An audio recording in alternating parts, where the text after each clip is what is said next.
चीनी मीडिया का नया प्रोपेगेंडा।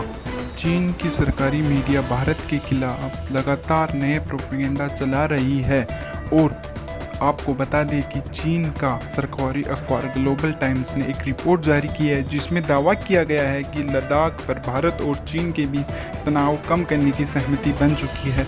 और आपको बता दें कि ग्लोबल टाइम्स चीन की सरकार का मुख्य पत्र है। दिल्ली में आज खुलेगा देश का पहला प्लाज्मा बैंक। दिल्ली के डिप्टी सीएम मनीष सिसोदिया ने कोरोना वायरस की स्थिति को लेकर मीडिया से बात की और उन्हें कहा कि कोरोना के हालात में अब काफ़ी स्थिरता है, दिल्ली के लिए हर कोशिश करेंगे। और इसके अलावा उन्होंने कहा कि इसके लिए केंद्र के आगे हाथ जोड़ना पड़े तो हाथ भी जोड़ेंगे। मुख्यमंत्री ने सबको साथ लेकर काम किया। उन्होंने कहा कि हमारा जोर टेस्टिंग बढ़ाने पर है। दिल्ली के उप मुख्यमंत्री और स्वास्थ्य मंत्री मनीष सिसोदिया ने प्लाज्मा बैंक पर मीडिया से बात की और उन्होंने कहा कि कोरोना से ठीक होने वाले सभी लोग जिनको ठीक हुए 15 दिन हो चुके हैं वे सभी लोग प्लाज्मा डोनेट कर सकते हैं। इसके साथ प्लाज्मा वही लोग दान करें जिनका वजन 50 किलो से ज़्यादा है और उम्र 18 से 65 के बीच में है। और उन्होंने यह भी कहा कि पुरानी गंभीर बीमारी नहीं होनी चाहिए।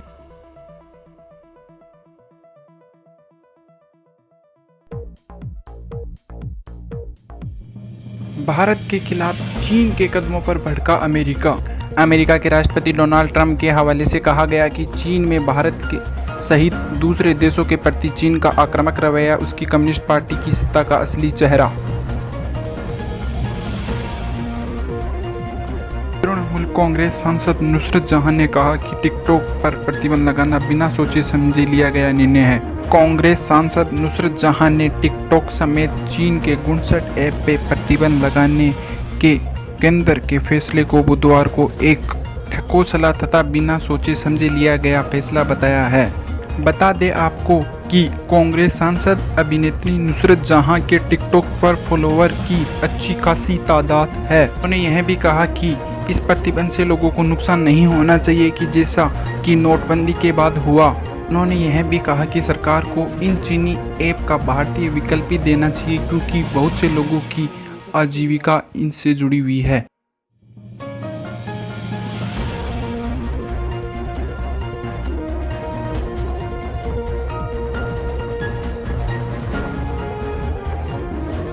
भारत में कोरोना वायरस का कहर लगातार बढ़ता ही जा रहा है। बुधवार को कोविड-19 से संक्रमितों की संख्या देश में 6 लाख के आंकड़ों को पार कर गई। बता दें कि दुनिया भर में कोरोना से सबसे ज़्यादा प्रभावित देशों में भारत का चौथा स्थान है। प्रभावित देशों की सूची में 26,34,000 से ज़्यादा संक्रमितों के साथ अमेरिका पहले, ब्राज़ील 14 लाख दूसरे स्थान पर और रूस 6,46,000 से तीसरे स्थान पर है। भारत में इस बीमारी से अब तक 17,000 से ज़्यादा लोगों की मौत हो चुकी है। इसमें जारी संकट के बीच सरकार ने बुधवार को अनलॉक 2 की शुरुआत कर दी है।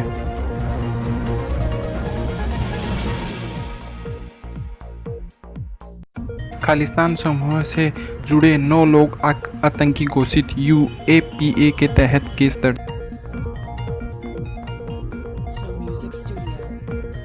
कांगो के लिए चीन द्वारा बनाए गए SAR कानून पर भारत ने संयुक्त राष्ट्र के सामने जताई अपनी चिंता।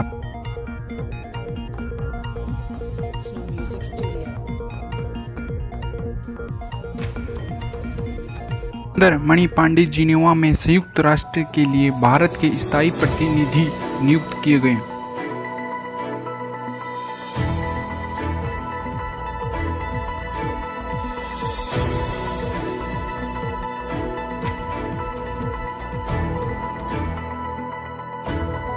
अनलॉक 2 दिल्ली में अब रात 10 बजे से सुबह 5 बजे तक नाइट कर्फ्यू रहेगा।